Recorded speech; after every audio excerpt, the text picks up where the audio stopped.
मानगोनां बारग' चिफ हाग्रामा महिलारि सार आरो गासिबो बाहाय नुजाफैनो हानाय गासिनिसिमबो आंनि खुलुमनायखौ बावहरग्रोनाय जाबाय। दिनैहाय जों लाइमोनफोरा खौसे जानानै जोंनि बिटिसिखौ बासायनो होननानै जोङो ओंखारबोदों। दा जोंनि बिटिसिनि अबस्थाया मोजां नङा, बयखौथ' जों मिन्थिखागौ, बयबोथ' जों बेखौ मिन्थिखागौ। जेनेबा दा जोंनि बिटिसिया लोरबां अबस्थायाव दं, बेखौ दा बासायनांगौआ जोंनि आखायाव। दिनै जों कलेज फरायगासिनो, जेनेबा सोरबा इउनिभार्सिटि फरायगासिनो, दिनै जों जोंनि बे सोलिबाय थानाय बिटिसिनि लोरबां अबस्था बेखौ नुनानै जों मोनसे जोंनि गोसोआव सानदों आरो जेनेबा उननि अबस्थायावहाय, उननि फैबाय थानाय समावहाय जोंनि बे बिटिसिनि अबस्थाया मा जाहैनो हागौ। जों दिनै लाइमोनफोरा बेखौ मोनदांनो मोननानै दिनै खौसे जानानै ओंखारबोदों।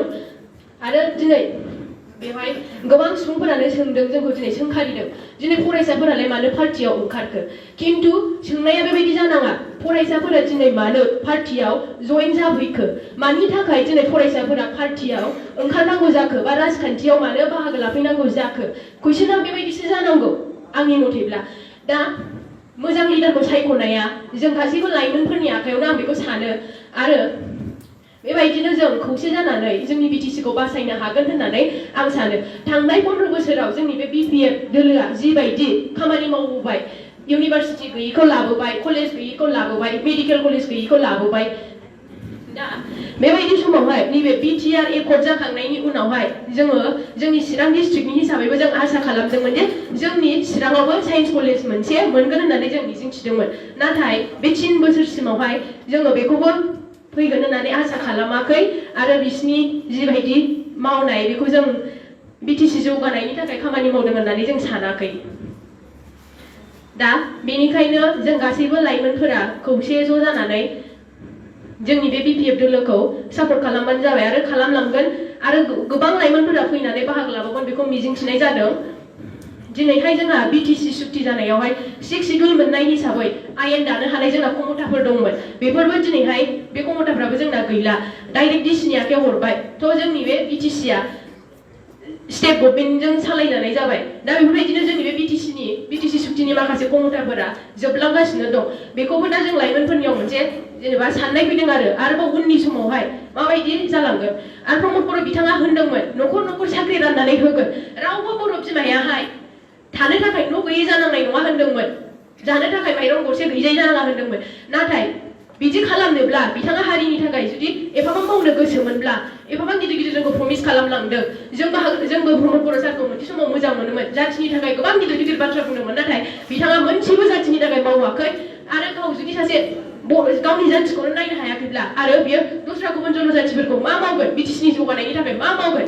दिनैहाय बिथांनि बे सरकार सालायनायाव जों नुनो मोनदों जे बबावबा हादान सिफायजानानै न' सिफायजानाय, इभिक्सन जानाय बेफोरबायदिखौ जों नुदों। दा बिटिसियावहाय जेनेबा सान्थि परिबेसखौ जों नुवाखै। बिनि थाखायनो जों लाइमोनफोरा ज' जानानै दिनै खौसे जानानै जोंनि बिटिसिखौ बासायनांगौ आरो जों बासायगोन। दासान्दि बिटिसियाव खुंथाय गोहोआ इउपिपिएल हानजाया दङ, थेवब्लाबो बेरेखा हानजा जाय माने खुंथाय गोहोआव गैया बिपिएफ हानजायाव नोंथांमोना जइन जाबाय, बेनि सायाव मा फोरमायो? दा जों नुनायखिनियाव बे बिटिआर सरकारा जाबायदि खामानि मावगासिनो दं, बिथांमोननि खामानि मावनायखौ जों खुनु मोजां मोनाखै। दिनै लाइमोनफोरा बेनि थाखायनो ज' जानानै ओंखारदों। बिथाङा बिटिसिनि जौगानायनि थाखाय जेबो खामानि मावाखै। आरो सिगां समाव बिथाङा जेरैबायदि प्रमिस होदोंमोन, हारिनि थाखाय बिराद मावगोन होननानै बिराद गिदिर गिदिर प्रमिस होदोंमोन, बिथाङा दिनै बेफोरखौ मोनसेबो पुरा खालामाखै। आरो बिटिआर सुक्ति जाखांनायनि उनाव माखासे जिखिनि जानांगौमोन बेफोर जायाखै। दिनै जों स्टुडेन्टफ्रा गोबां प्रब्लेम फेस खालामनांगौ जाबाय थायो दासिमबो।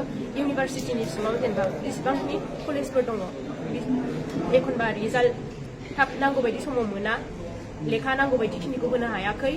आरो गोबां बिदिनो प्रब्लेम फेस खालामनांगासिनो स्टुडेन्टफ्रा। बिनि थाखायनो दिनै जोङो ज' जानानैहाय बिटिसिखौ बासायनो आरो जों स्टुडेन्टफोरनि थाखाय इयुनाव बबे पार्टिया मोजां रोखोमनि खामानि मावगोन बेखौ जों दिनै सानहरनानै बिपिएफ दोलोखौ जोङो सापर्ट होनो थाखाय दिनै लाइमोनफोरा ओंखारदों।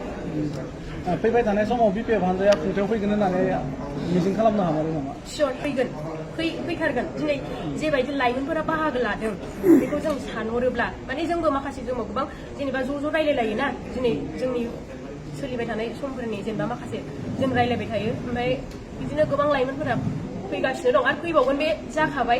माखासे गोबां जों रायलायगासिनो दं, फैबावगोन। फैबाय थानाय समाव एसे लाइमोन हिसाबै आरो गुबुन सोरबा लाइमोनफोरखौ बेबायदि पार्टियाव लाबोनो थाखाय खामानि मावगोन नामा? जोङो रावखौबोथ' फर्सफुलि लेंनानै लाबाखै जेनेबा जों खोन्थादों जेनेबा बेबायदि दा जोंनि बिटिसिनि अबस्थाया बेबायदि जानानै दं होननानै जों गोबां लोगोफोरजों रायलायदों बेनि गेजेरजों जोङो माखासे जेनेबा जाय गोसो जानानै गोसो गुदुं जानानै जोंनि हारिखौ बासायनो थाखाय फैनो नागिरदों जों बिसोरखौ जेनेबा ज' जानानैहाय दिनै बेबायदि लाबोदों आरो